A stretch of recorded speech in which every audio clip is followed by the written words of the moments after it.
मला सिद्ध करता आले नाही आजपर्यंत.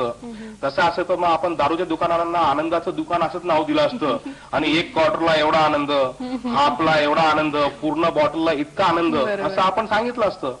तसं ते नाहीये. ऍक्च्युअली तो एक भ्रम असतो आणि भ्रमाच्या पलीकडे त्याच्यामध्ये काही नाहीये. आता एकूण मार्केटिंगचा भाग आहे, त्यात निराळे राजकीय धोरणं आहेत.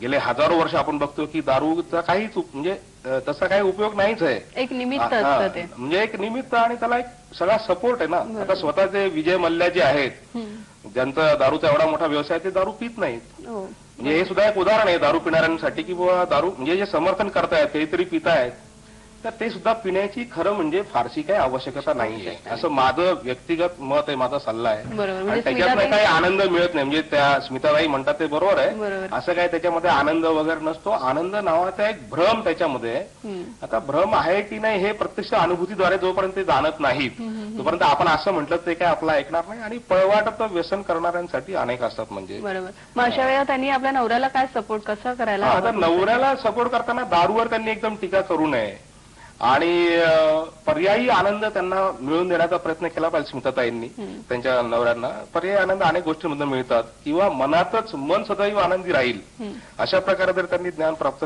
केलं स्वतः आणि नवऱ्याला जर ते पोहोचवलं तर तरी सुद्धा ते दारूतनं सहज बाहेर येऊ शकतील. दारूमधनं बाहेर येणं त्यांच्या म्हणजे नाही ते अडकलेले, त्याच्यामुळे तो काही सोपा विषय आहे. फक्त गुटखा आणि सिगरेटचं त्यांना व्यसन आहे का हे त्यांनी चेक केलं पाहिजे आणि त्यांना धीर दिला पाहिजे. कारण मी मगाशी सांगितलं की ते काही मुद्दाहून करत नसतात हे लोक, त्यांना ते करावं लागतं. हा एक आजार आहे, आपण स्वीकारला पाहिजे. आजाराशी जसं आपण वागतो प्रेमाने तसंच आपल्या नवऱ्याशी प्रेमाने वागलं पाहिजे.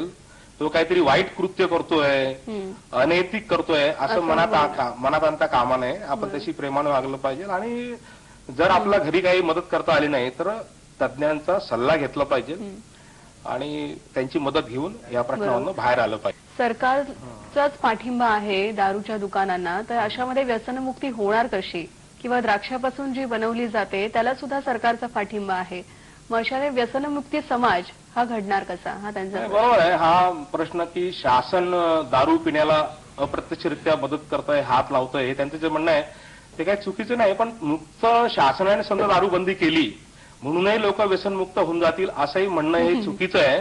कारण लोकांची जोपर्यंत इच्छा जात नाही कायमची मनातनं निघून दारू पिण्याची आणि ठोस त्यांना आपण जोपर्यंत पर्याय देत नाही आनंदी राहण्याचा, कारण ते शेवटी आनंदाचे यात्रेकरू आहेत व्यसनी लोक, तर हा कार्यक्रम मात्र आपल्याला राबवावा लागेल. आणि प्रत्येक गोष्टीवरती काय आपण शासनावरती अवलंबून राहू शकत नाही.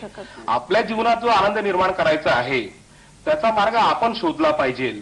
आणि जोपर्यंत हा मार्ग आपण शोधत नाही तोपर्यंत